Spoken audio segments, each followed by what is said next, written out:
ঘন জঙ্গলের সকালে পাতার ফাঁক দিয়ে সূর্যের আলো পড়ছে, পাখির গান আর নদীর কলকল ধ্বনি চারদিকে ছড়িয়ে আছে, কিন্তু জঙ্গলের রাজা সিংহ লিও আজ চুপচাপ, মনে হয় তার মন ভীষণ খারাপ।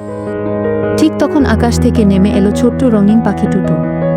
টুটু জিজ্ঞেস করল, রাজা তুমি চুপ কেন? লিও শান্তভাবে বলল, আমার কোনো বন্ধু নেই। টুটু মৃদু হেসে বলল, তাহলে আজ থেকে আমি তোমার বন্ধু। কিন্তু গাছের আড়াল থেকে সব শুনছিল দুষ্ট হায়না রিকো। সে ভাবল, যদি লিওর বন্ধু হয়ে যায় কেউ, তাহলে তার দৌরাত্ম্য শেষ। তাই রাতে সে বানাল ভয়ঙ্কর ফাঁদ। পরদিন টুটু ফল আনতে গিয়ে সেই ফাঁদে আটকা পড়ল। রিকো হেসে উঠল। লিও দৌড়ে এলো, টুটুকে বাঁচাতে গেলে নিজের জীবন ঝুঁকিতে। আকাশে বাজ পড়ে, বৃষ্টি পড়ছে, আর সেই মুহূর্তে লিও ঝাঁপ দিল। দড়ি ছিঁড়ে টুটু মুক্ত হলো, কিন্তু লিও গুরুতর আহত। সকালে সবাই জড়ো হলো, টুটু সব সত্যি বলে দিল।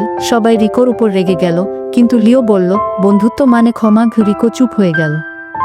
হঠাৎ দূর থেকে আগুন জঙ্গলের দিকে এগিয়ে আসতে লাগল। সবাই এখন একসাথে। টুটু আকাশে উড়ে খবর দিচ্ছে, রিকো আর সবাই নদীর পানি এনে আগুনের পথ বন্ধ করছে। আগুন থামছে, কিন্তু লিও ধোঁয়ার ভেতর আটকা পড়ল। শেষ শক্তিতে সে গর্জন করে আগুনকে নদীর দিকে ঠেলে দিল। সবাই বাঁচল, কিন্তু লিও আর ফিরল না। সকালে জঙ্গল আবার শান্ত হলো। টুটু বসে আছে লিওর স্মৃতিস্তম্ভের পাশে, লেখা রয়েছে, লিও সাহসের রাজা। টুটু ধীরে বলল, রাজা মারা যায় না, রাজা থাকে হৃদয়ে।